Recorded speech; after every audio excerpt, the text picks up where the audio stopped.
Spiritual facts इस programme में मैं नितिन आपका प्रभु यीशु मसीह में स्वागत करता हूँ। सभी को जय मसीह की।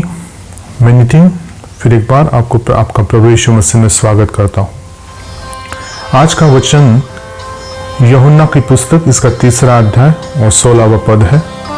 ये वचन हम सभी लोग जानते हैं। वचन को शुरू करने से पहले आइए हम छोटी सी प्रार्थना करें। पिता परमेश्वर, धन्यवाद देते हैं आपके पवित्र नाम को प्रभु। धन्यवाद देते हैं प्रभु परमेश्वर कि फिर एक बार प्रभु आपने हमें मिलाया प्रभु परमेश्वर।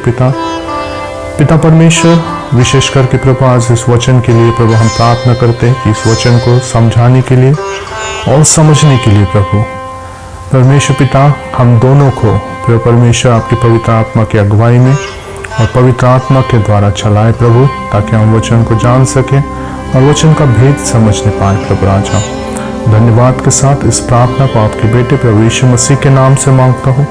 आप सुनिए और कबूल कीजिए पिता, आमीन। सो इस वचन में कुछ इस प्रकार से लिखा हुआ है, क्योंकि परमेश्वर ने जगत से ऐसा प्रेम रखा कि उसने अपना एकलौता पुत्र दे दिया, ताकि जो कोई उस पर विश्वास करे वह नाश न हो परंतु अनंत जीवन पाए। ये वचन मैं जानता हूँ कि वचन आप सभी को परिचित है, लेकिन इस वचन में 2 शब्द है जिनके बारे में मैं आपको बताना चाहता हूँ। पहला शब्द है जगत। जगत का मतलब होता है कि पूरी कायनात हम कह सकते हैं, या पूरा वर्ल्ड। और इस जगत में बहुत सारे देश आ जाते हैं, बहुत सारे देश है, बहुत सारे राष्ट्र है, बहुत सारे लोग उसमें रहते हैं, अन्य जाति के लोग रहते हैं, अलग अलग भाषाएं और बोलियां बोलते हैं। और परमेश्वर यहाँ पर कह रहा है कि वो जगत से प्रेम करता है। मतलब वो किसी विशेष जाति से या किसी विशेष व्यक्ति से नहीं, बल्कि सारे संसार से प्रेम करता है परमेश्वर, जो इस संसार का बनाने वाला परमेश्वर है। और दूसरा शब्द है वो है अनंत जीवन। सो ये अनंत जीवन मतलब वो जीवन है जो हमें मृत्यु के बाद प्राप्त होता है। इसका मतलब ये है कि यहाँ पर इस संसार में हमारा जीवन क्षणिक है, कुछ समय के लिए है, कुछ वर्षों के लिए है, और उसके बाद सभी को एक ना एक दिन मरना है। और मरने के बाद जो आत्मा में जो जीवन है वो अनंत जीवन कहलाता है। और ये अनंत जीवन हमें 2 जगह पर हम बिता सकते हैं। एक तो स्वर्ग में और दूसरा है नरक में। और यह दोनों जगह पर अगर हम स्वर्ग जाते हैं तो वहाँ पर भी हम अनंत जीवन यानी एंडलेस लाइफ जिसे कहते हैं, और अगर नरक चले जाते हैं तो वहाँ पर भी एंडलेस लाइफ है, लेकिन नरक में है। सो ये बात हमें समझना बहुत ज़रूरी है कि परमेश्वर हमें अनंत जीवन का एक उपाय हमें दे देते हैं। और वो किसके द्वारा देते हैं? वो अपने बेटे प्रभु यीशु मसीह के द्वारा हमें देते हैं। सो फिर एक बार इस वचन को समझे, पढ़े कि क्योंकि परमेश्वर ने जगत से ऐसा प्रेम रखा कि उसने अपना एकलौता पुत्र दे दिया, ताकि जो कोई, फिर एक बार यहाँ पर वैसे ही जैसे जगत के बारे में वैसे ही यहाँ पर एक शब्द है जो कोई, मतलब हर कोई भी विश्वास कर सकता है। कोई भी मनुष्य, चाहे वो किसी भी जाति से क्यों ना हो, किसी भी धर्म का क्यों ना हो, किसी भी भाषा या बोली का बोलने वाला क्यों ना हो, कोई भी यीशु मसीह के ऊपर विश्वास रख सकता है और यीशु मसीह को अपना उद्धारकर्ता मान सकता है। और अगर ऐसा होता है, विश्वास कर लेता है वो, तो परमेश्वर का वचन है, प्रॉमिस ये है कि वो नाश ना होगा बल्कि अनंत जीवन पाएगा। सो मैं एक छोटे से उदाहरण के द्वारा आपको ये बात समझाने की कोशिश करता हूँ कि यीशु मसीह को क्यों इस संसार में आना पड़ा और इतनी क्या ऐसी ज़रूरत आ पड़ी थी, क्या इतनी इंटेंसिटी इतनी क्यों थी कि परमेश्वर ने अपने बेटे को इस संसार में भेजा। और आप सभी लोग जानते हैं कि जब यीशु मसीह संसार में आए तो उन्होंने इस संसार के सारे पापों को अपने ऊपर लेकर अपने प्राणों को सूली पर दे दिया। और वो जो मृत्यु है वो इतनी भयानक और दर्दनाक है, इतनी पीड़ाएं थी उस मृत्यु में, वो सारी पीड़ाएं, वो सारा दर्द प्रभु यीशु मसीह ने सह लिया।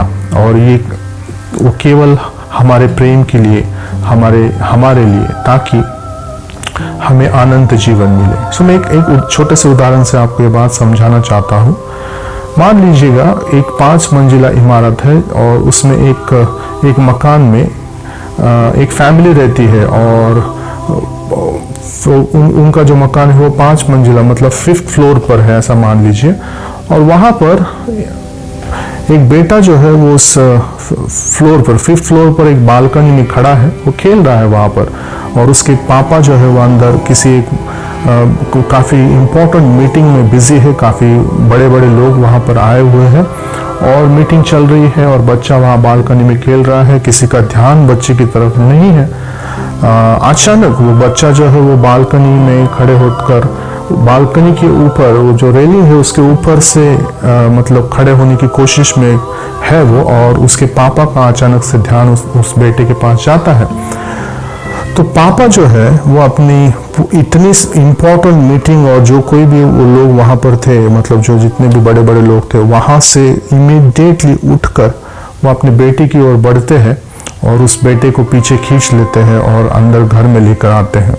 सो मेरे प्रियो, मैं आपको ये बात इसलिए बता रहा हूँ कि क्या पापा को वो मीटिंग ज़रूरी नहीं थी?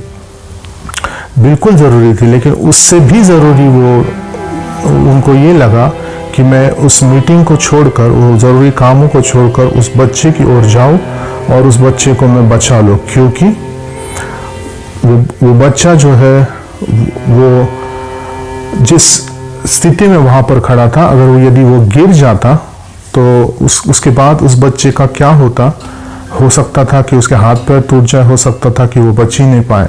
और ये वो बच्चा नहीं जानता था, लेकिन वो पिता जानते थे कि इसका परिणाम क्या होने वाला है, इसलिए वो इमीडिएटली उठकर उस बच्चे को बचा लेते हैं। ठीक उसी प्रकार से परमेश्वर भी, जो हमारा जन्मदाता परमेश्वर है, वो भी इस बात को जानता है कि मेरे जो इस संसार में जो मेरे बच्चे हैं, जो इस संसार में है, वो किस स्थिति में है।